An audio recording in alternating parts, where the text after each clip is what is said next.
Welcome to Beer Grilled Skinny, where this little mother-daughter team is going to discuss the random. I'm Lorianne. I'm the daughter. Justine is the mother. And we just really love exploring philosophy and cultures. Yeah, and where it takes us. So, how did we get the name Beer Grilled Skinny?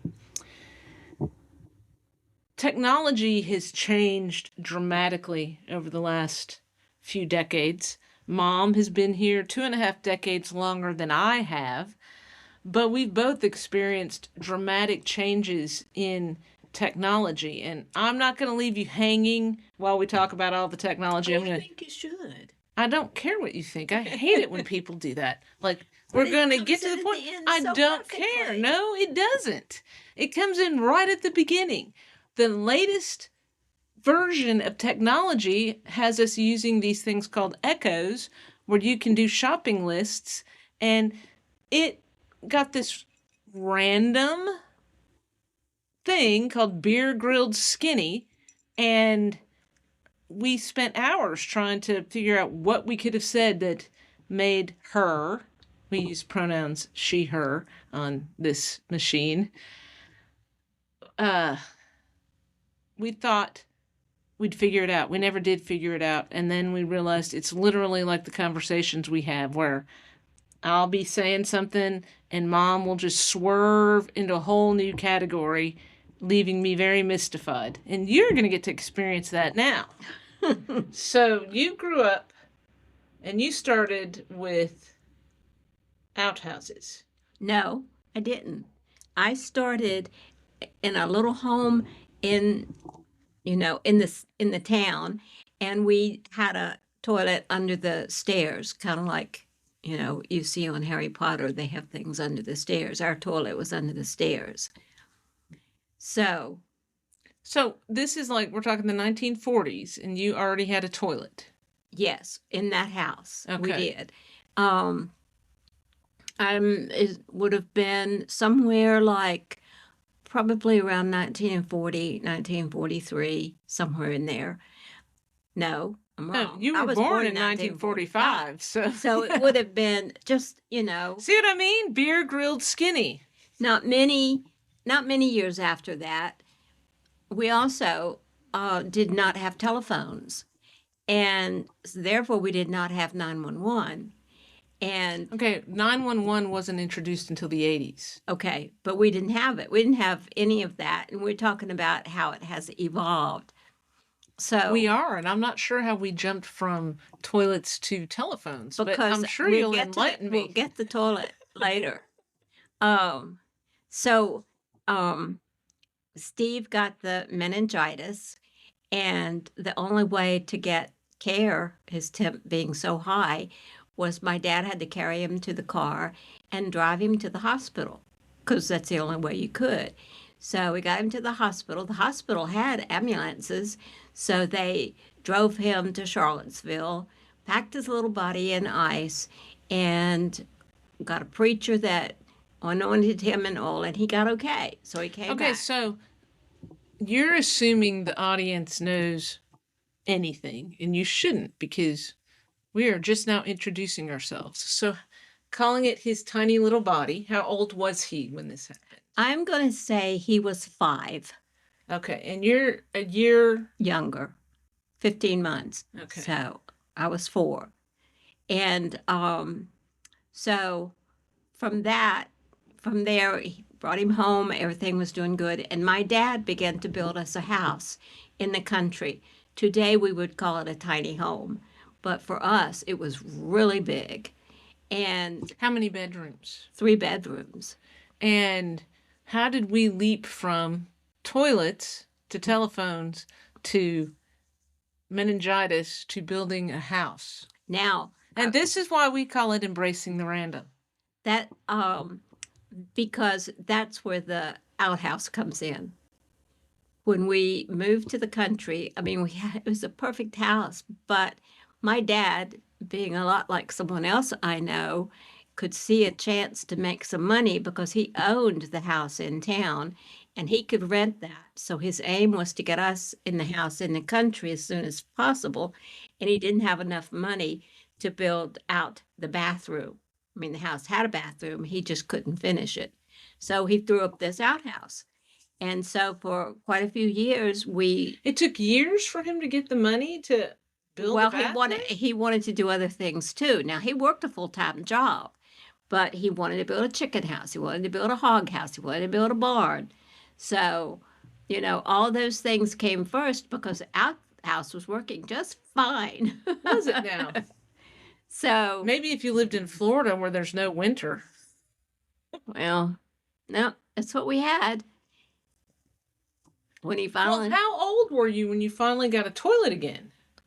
I was preteen. So really, I was like 5 going on 6 when we moved out there. I hadn't started to grade school yet. And then you were 11 or 12 when you finally got a toilet? Yeah. Well, it seems as though your father and I would have different priorities. Yeah. Yeah. So when did you get a phone? Somewhere in there around the same time, we got a party line hung on the wall. We had to know what our code was, because if it rang too many times and it wasn't our code, we couldn't pick up. We weren't supposed to pick up. I accidentally picked it up. You didn't accidentally pick it up. No, I didn't. I was just having fun. So that was the first phone in our family, in our immediate family. And the ringtone was a code? Yeah. It was like I can't remember what it was, but it would be like ring 3 shorts and 2 longs. Huh. That kind of, and everybody in the community had their own, and it was like 5. Everybody had 5 people in the community had their own phone? No, it meant 5. Everybody's code was 5 rings. So, and I can't remember when they changed it to a landline. I can remember that is a landline, my friend. Oh, okay. I can't remember what did you think it was? It was my own telephone that nobody else would pick up on. Right. That's just dividing it up to where you have your own phone. But everything back then was landlines. Okay. They didn't have wireless because we didn't have the internet. Oh, yeah. Makes sense. Doesn't it? Yeah.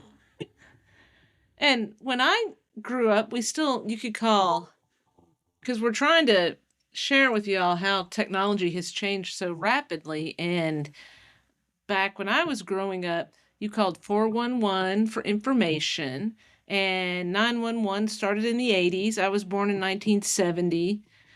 Then we got the internet, and we started off with this thing called a baud rate, which is where you dialed up with your landline to your modem to get the internet. And the internet was primarily made up of bulletin boards. The first game I ever played online was text-based. Somehow I still managed to meet a guy online in this text-based game. That was a mistake. Now we've moved on to AI. We have the Echoes from Amazon. I think there are also an iPhone alternative.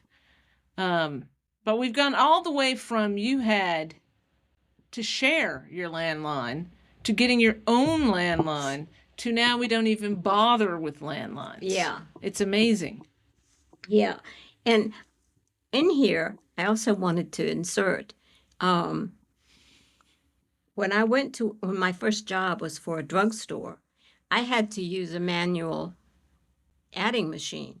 By the way, if anyone is listening from Australia, I'm married to an Australian, and he is so freaked out by us calling pharmacies drugstores. But that is just a thing we do in the U.S. It does not mean we're going to buy illegal drugs. It's just another word for pharmacy. And so she went to work, and back in the day, they basically had a deli inside the drugstore. Yeah. So you'd go in, you could get a hot dog, you could get tuna sandwiches, you could get egg salad sandwiches. They were so good. And that's what she did when she's saying her first job was a drug store. Yes, I made 50 cents an hour. I just want y'all to know. And that would have been in 1964. Mm-hmm. So, So how did that end up happening? I thought you went to college after high school. No, I waited. Why? Well, I needed to make some money. I didn't know how much my dad was going to help me. So back then, a woman couldn't have a bank account by themselves. So he opened a bank account with me, and I put the money that I earned in the drugstore in that account, which the bank happened to be right next door. So the way I got that job was a woman who worked there, her husband worked for my dad, and my parents were trying to guide me. And so I got the interview with the druggist, and he hired me for the position. What do you mean by your parents were trying to guide you? Guide me into doing something valuable with my time, not just hang out wondering what the next step was going to be. So did your brother have a gap year, or was that just you?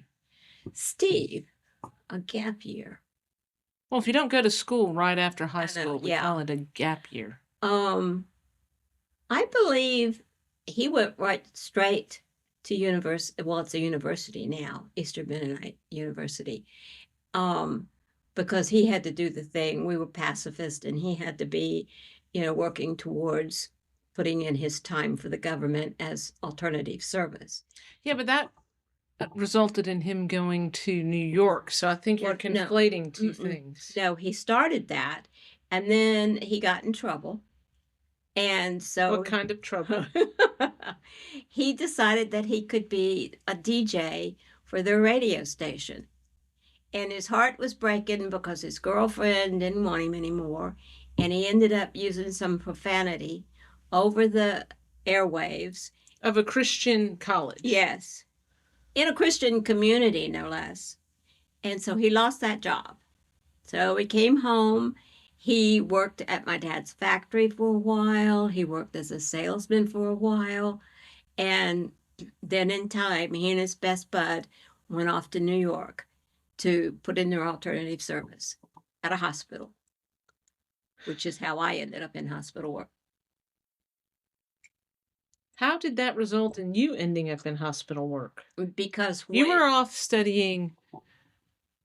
I was off studying, becoming a homemaker. Teacher. Yeah, no, I was going to be a teacher. Well, it was going to be home economics. Yes, it was going to be home economics. And for those of you who don't know what home economics is, I learned how to do my nails and make sure I was dressed very appropriately in a dress when my husband came home from work. Well, that's okay. I learned how to put on lipstick that matches my lips, even though I wasn't wearing lipstick at all when I was taught this thing. We still had home economics in the 80s, is what I'm saying. And I took it to learn how to bake, learn how to do macrame. I think we had one boy in the class. It's definitely aimed at women. I don't know if that's a thing anymore.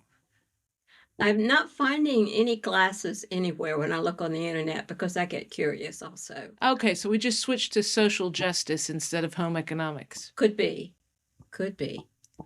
That'll be a wonder. If any of you guys know, please let us know, because we are interested in learning about what's going on in other people's lives. I agree.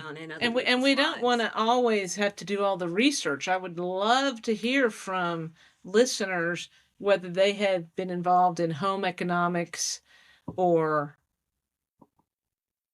whatever. Yeah. So are we ready to jump to when I got married? No, because we're still on how you got into medicine. Well, that was after I was married. What does that have to do with Steve being in New York? Because eventually he came back to Georgia. All right, but you were in Oklahoma when you first got married. Yes, I was. I was in Oklahoma. Marriage we had a rocky marriage.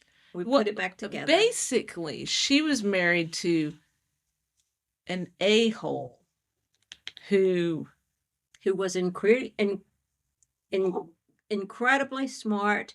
he wasn't that smart. He got to get into computers in the beginning when you used cards to program things. To do data processing. Yeah. But here is one interesting thing about him. He went into the Navy and he was interested in going into the special forces, like an intelligence branch of the Navy. And he was not accepted because his father had a conviction. Yes. They wouldn't let you do that. That's assuming he told the truth. Now, this man really loved to make up stories and not tell us when it was a story. Yeah. Just saying. True. Could have been a number of reasons. Anyhow, and this brings us back to the technology aspect. Now you can look all this stuff up online, but we grew up in a time period when you're like, people tell you stuff and you just have to try to go, are they telling me the truth? Or are they not telling me the truth? Yeah, we had newspapers, and the newspaper was selective about what they were going to print. They had to be. There's always stuff going on. And news, did you know what news means? North, East, West, South. It's an acronym. And it's just all relevant things that might impact the community. Okay. And so sometimes they can't cover everything. Which, by the way, you can find all of that on our marvelous internet now. But that's, me doing the beer grilled skinny thing. Sliding that in. Okay. So I came back to Atlanta. I came to Atlanta. My husband and I thinking we could make the marriage work. And my brother worked. Okay, she's not explaining this correctly. So he went into the Navy. Then he came out of the Navy and he married her. And he did fun things like let her know he was a smoker after they got married. Then he decided to go to Oral Roberts University, which is a Christian university. He had a calling on his life. I don't know who told him he had the calling on his life, but he went to this and while there had a teacher that basically turned him into an atheist. So great Christian university. And that's where I was born, in Oklahoma, Tulsa, Oklahoma, in 1970. He then went into, how did he end up at Xerox? Because that's where he went. Like, did he just, what was he majoring in? And then he changed. So the first time he got into computers, it was a factory in Tulsa. And he went into the factory to work, but he did his thing and they discovered how good he was or how good he could be with computers, and they transferred him into computers. And our marriage got incredibly rocky. He wanted to leave. He did leave, moved in with another woman, and I managed to get my driver's license. Which is scary for everyone, just FYI. And he got me a car, and I put my beautiful little daughter in the car and drove back east. And what she means by back east is south. Yes, Atlanta, Georgia. I drove to Georgia. And my brother got me a job in the hospital he was working in, which is another story altogether because it's become a black hospital. And if y'all want to talk about black, white, or racism, we'll get to that one of these days. Beer grilled skinny. Yes. So, yeah, he got me I worked in the emergency room. And where do we want to go from here? I want to talk about when I started reading Sharon Lee and Steve Miller's books because of the whole robot thing and how now today we live in that whole robot thing.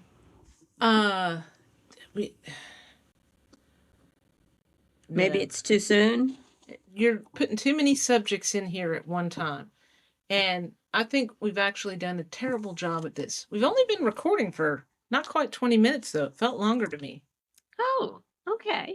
So the next thing I think is to learn how to edit what we've spoken about Okay. Because obviously we like this subject and can talk about it again and again and again. Exactly. The way technology has changed. Yeah. Because you know how I learned about the internet was after we got to California, and I went to that producers association meeting, and this guy was at the front with the computer, and he taught us, he showed us. I was so excited. I already knew computers, but the internet, oh my God, you could be reading this article and there'd be a word. You want to know what that word meant? You could click on it and you'd get a definition on What it. this was called. We both worked at Disney at the time, and they had this thing. It was sort of like I'm definitely going to have to learn how to edit out these spaces, but it was, I need to look it up and edit it in, because it was where you had like a string of news articles. We both had it at Disney, and that was the beginning of the internet.